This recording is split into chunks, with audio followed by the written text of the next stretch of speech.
Então vamos lá, galera. Questão número 4 do nosso projeto Tira Fôlego Enem. Tá aqui, ó. A questão começa com dois textos, certo? Beleza, vamos lá devagarzinho. Vamos pegar aqui a canetinha, porque, como vocês estão percebendo, né, eu estou tentando, né, criar uma didática com vocês, sempre marcar pontos-chave e tal, certo? Aí sempre tem aquela história, Rômulo, eu leio questão, não leio questão em prova de humanas, então... no Enem, textos longos e tal. Gente, tem que ler, inclusive, né, a referência. Às vezes, a própria referência de uma imagem, de um mapa, né, auxilia na resolução da questão, tá certo? Obviamente que existem técnicas, né, como, por exemplo, tem alunos que, né, que já preferem direto o comando para quando voltar ao texto, já ir lendo com maior atenção para saber o que vai ser cobrado daquele texto, e com isso ele vai marcando pontos-chave, cada um tem uma técnica, né? Outros já preferem ler primeiro e tal. O fato é, se você lê o comando, você já sabe, né, o assunto que vai ser cobrado daquele texto, e com isso pode minimizar, né, uma leitura, uma nova leitura, né? Então, por exemplo, né, você está lendo o texto, você lê o comando e caramba, tem que voltar ao texto. Então, você lendo o comando primeiro, né, analisando o que se trata a questão, e quando você volta, você vai ao texto, né, você já tem uma leitura mais direcionada. Então, certo? É uma técnica, é uma dica, né? Mas não tem que deixar para treinar no Enem, né? Isso aí você treina antes, certo? Beleza? No Enem você faça da forma que você está acostumado, tá certo? Então vem cá, ó. O vulcão Calbuco, que entrou em violenta erupção, então vou marcar aqui, ó, vulcão, que é isso, tá? Em violenta erupção, depois de mais de meio século inativo no sul do Chile, continua instável, expelindo cinzas nesse sábado. Após duas potentes erupções na quarta e quinta, e uma atividade que pode se estender por um longo tempo, tá certo? O texto 2 está aqui, ó, um forte terremoto de magnitude 7,8, né, na escala Richter, ocorreu no sábado, dia 25 de abril, no Nepal, certo? No centro do Nepal, país asiático localizado, né, no Himalaia, na cordilheira do Himalaia, tá certo? Então vamos aqui, vamos discutir algumas coisas. Rômulo, o que é um vulcão, certo? Aí você vai lembrar daquela parte da matéria onde o professor fala sobre a sismicidade interna do planeta. Então você vai relacionar a questão, né, que a crosta terrestre, ela não é, né, contínua, ela é fragmentada. Aí, Rômulo, tem que lembrar daquelas teorias, né, da teoria da deriva continental do Alfred Wegener, da teoria da tectonia de placas, né? Tem que lembrar. Rômulo, já foi cobrado no Enem? Já foi cobrado no Enem, tá? Certo? Tem que lembrar disso, né? E todo o processo, né, da evolução da deriva continental, desde a Pangeia, né, aquele supercontinente, tá legal? Que significa todas as terras juntas em grego, né, que se fraturou, segundo essa teoria, inicialmente dois grandes blocos, né, a Gondwana e a Laurásia, certo? E a partir desses dois grandes blocos, nós temos a contínua fragmentação. A teoria da tectonia de placas, né, ela vai de fato dizer, né, vai conseguir, né, comprovar que a crosta terrestre é fragmentada em porções, né, de tamanhos variados, formas diferentes, espessuras diferentes, composição química diferente, densidade diferente, né, que nós chamamos de placas. Algumas são de extrema importância, e com isso recebem até nomes, né? Aqui nós temos a representação com as principais placas e seus respectivos nomes, né? Eu queria chamar atenção para algumas placas, como no caso a placa sul-americana, como você pode perceber aí, o território brasileiro, regiões centrais, né, da placa, então consequentemente longe das bordas, certo? A placa dinástica, que é a placa que se choca com a sul-americana, dando origem, né, à Cordilheira dos Andes, como nós vimos na questão anterior. A placa africana, que está em processo de divergência em relação à placa sul-americana, que o Enem já cobrou, inclusive, dando origem, né, ao Oceano Atlântico, ali falando sobre a dorsal meso-oceânica do Atlântico. Daqui a pouco a gente volta sobre isso. E a questão está falando justamente, né, sobre uma cadeia, né, montanhosa aí, a partir do choque da placa eurasiática com a placa, né, indo-australiana, tá legal? Com a placa indo-australiana, certo? Essas três placas aqui têm maior importância, né, nos vestibulares em termos de ocorrência, porque tem relações diretas com o Brasil, tá? Então, seriam as mais importantes aí você entender, né, o movimento dessas placas, tá legal? Rômulo, mas por que essas placas, né, elas se movimentam? Até coloquei aqui para vocês, olha, né, as placas que foram apresentadas, o nome delas, né, certo? Beleza? Mas por curiosidade, tá certo? Então, essa representação aqui é muito legal. O que você vai lembrar? Das famosas correntes de convecção, né, que acontecem no manto. O material mais próximo do núcleo se aquece, né, esse material pastoso que nós chamamos de magma, tá legal? Ele se aquece e se eleva. À medida que ele vai chegando próximo, né, à crosta terrestre, ele vai diminuindo sua temperatura, mudança de densidade, né, e você tem um processo de uma corrente descendente. Então você tem uma contínua movimentação de uma corrente ascendente, uma corrente descendente. Então o quente sobe, frio desce, o quente sobe, frio desce. Então nós temos aí contínuas correntes de convecção que explicam todo o dinamismo da crosta terrestre. Tá legal? Certo? Então vocês estão vendo, né, que essas placas, elas se aproximam. Beleza? Voltando aqui para o esquema da representação das placas. Esse movimento de choque é chamado de convergência ou movimento destrutivo, tá legal? Aí você vai relacionar os movimentos, as cadeias orogênicas, né? Certo? As cadeias montanhosas, os movimentos divergentes, tá certo? Os movimentos divergentes, como acontece, por exemplo, que a placa sul-americana e a placa africana, então está ampliando, né, o assoalho marinho do Oceano Atlântico. Esse movimento, né, divergente também pode apresentar na sua prova como um movimento construtivo, e nós temos um movimento tangencial, conservativo ou transformante, né, que o grande exemplo aí recente não, já tem alguns anos, né, mas que às vezes, né, pode ser cobrado no vestibular, é o que deu origem ao terremoto no Chile, tá legal? Outro exemplo é justamente o que acontece na região, nos Estados Unidos, conhecido como Falha de Santo André. É um outro exemplo de movimento, né, transformante, tá certo? São os movimentos mais cobrados. Existem, né, alguns territórios, geologicamente falando, no planeta, que despertam bastante atenção nas provas de vestibular. Esse aqui é a chamada, né, dorsal mesoceânica do Atlântico, tá legal? Formado pela divergência de placas. Aqui nós temos contínua liberação de material magmático, tá certo? Nós temos a contínua liberação de material magmático, onde nós temos a formação de uma cadeia, né, vulcânica. Mais ao norte do Atlântico nós já temos a formação de ilhas, né, porque já ultrapassou o nível médio do mar. É uma área de bastante sismicidade, tá certo? Lembrem-se, né, que você tem um aproveitamento da energia geotérmica, então são áreas importantes, tá certo? E nós também temos o chamado Círculo de Fogo do Pacífico, né? Esse território banhado pelo Pacífico tem um formato de ferradura onde nós temos a maior ocorrência de vulcões e terremotos, tá legal? Coloquei essa tabelinha também só para você entender, tá? Que os movimentos de placas, eles pegam porções, né, tanto continentais como oceânicas, ou placas continentais e placas oceânicas, tá certo? Então, né, aqui ó, coloquei um resuminho para vocês, certo?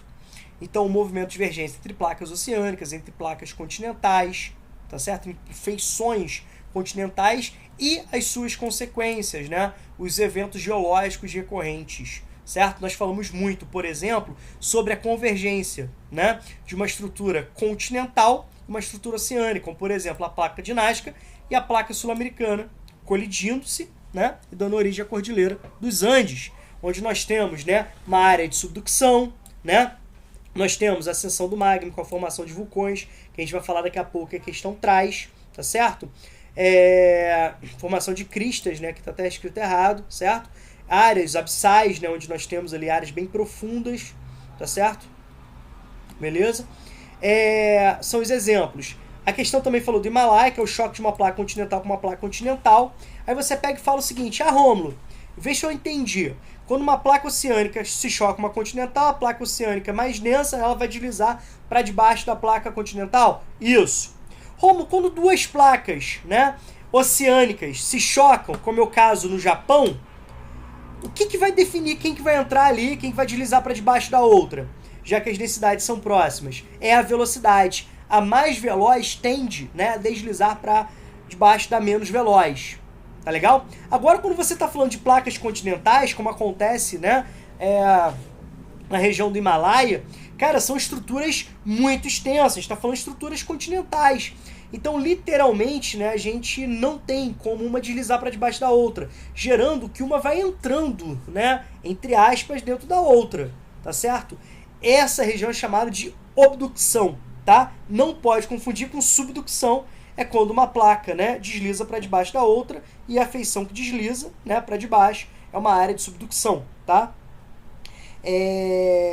Já na área com um choque com placas continentais como continentais, você tem uma área de obducção, tá certo? Beleza?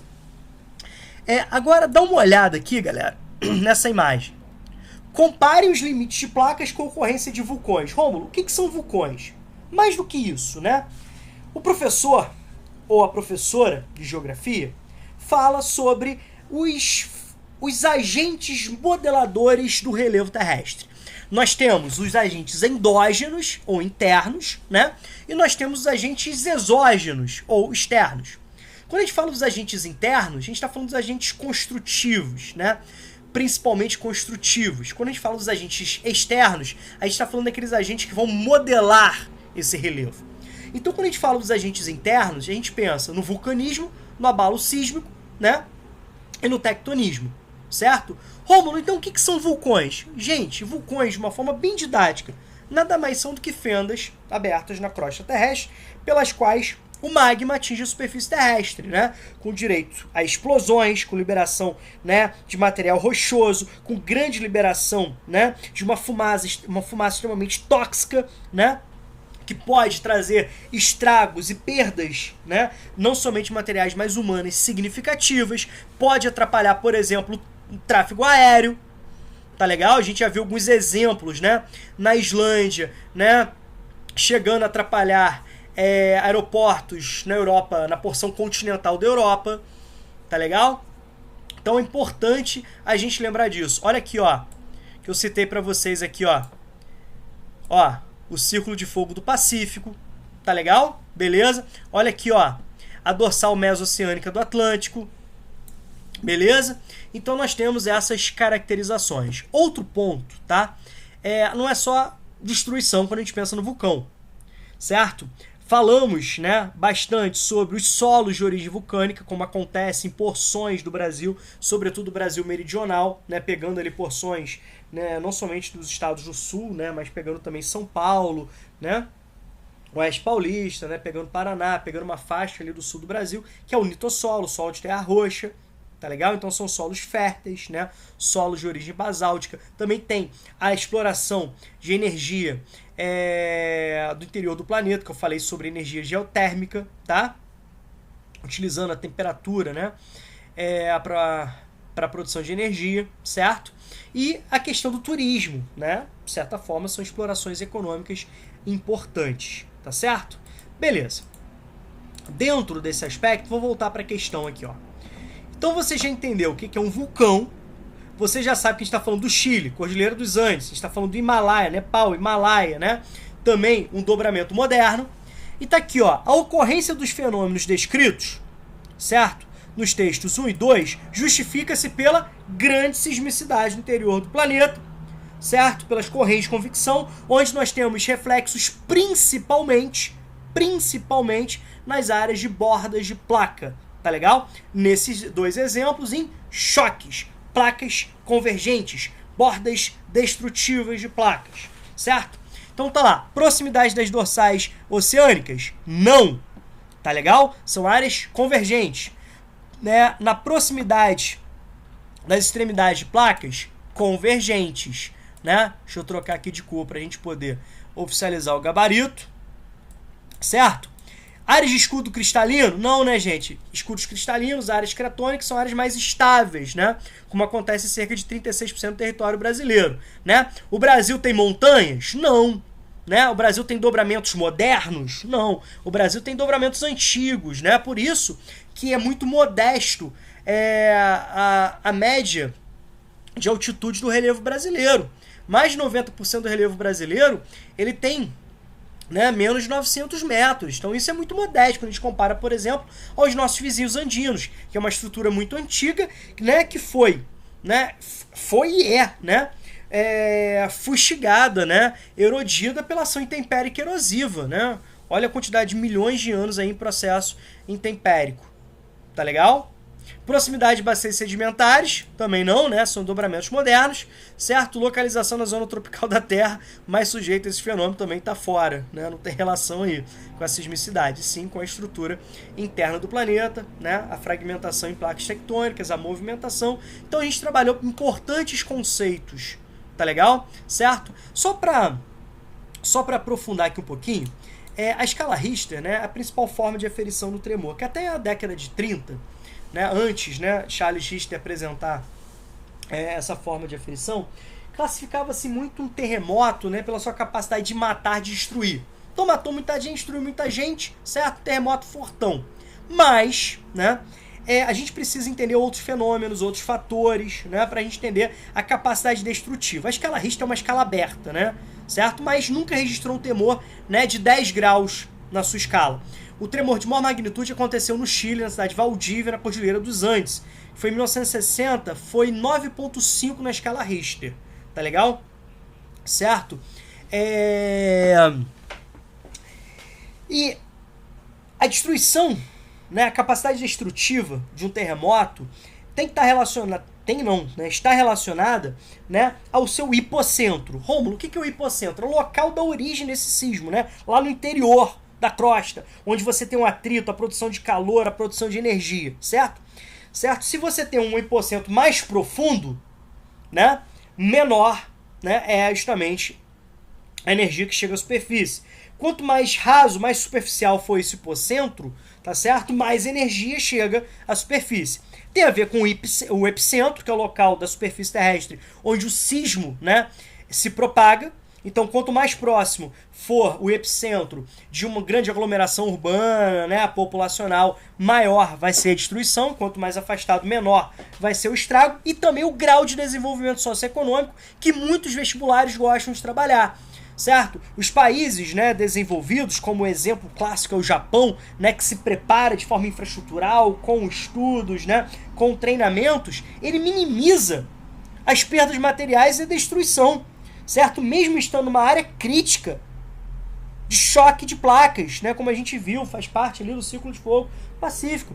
Aí você pega o Haiti, um país extremamente pobre, que até hoje sofre as consequências, né, do terremoto, não somente destruição e mortes, mas também, né, um processo de desestruturação, desorganização produtiva, com direito, inclusive, a várias, né, epidemias. Tá legal? Prejudicando e muito. Você vê, inclusive, quando você tem um terremoto, né, na China, no Japão, em algumas áreas, né, de maior grau de desenvolvimento, né, além de você destruir menos, matar menos, né, preservar vidas, você também reconstrói com uma velocidade, né, absurda. Você recupera com uma capacidade absurda quando você compara países mais pobres, né, como foi o exemplo do Haiti que eu dei para vocês. Então é um outro tópico também importante aí, tá? Vou parar de falar, senão vou ficar o tempo todo falando sobre isso, beleza? Aqui, espero que vocês tenham gostado de mais algumas das dicas, né, de tópicos aí de revisão, tá bom? A gente continua aí.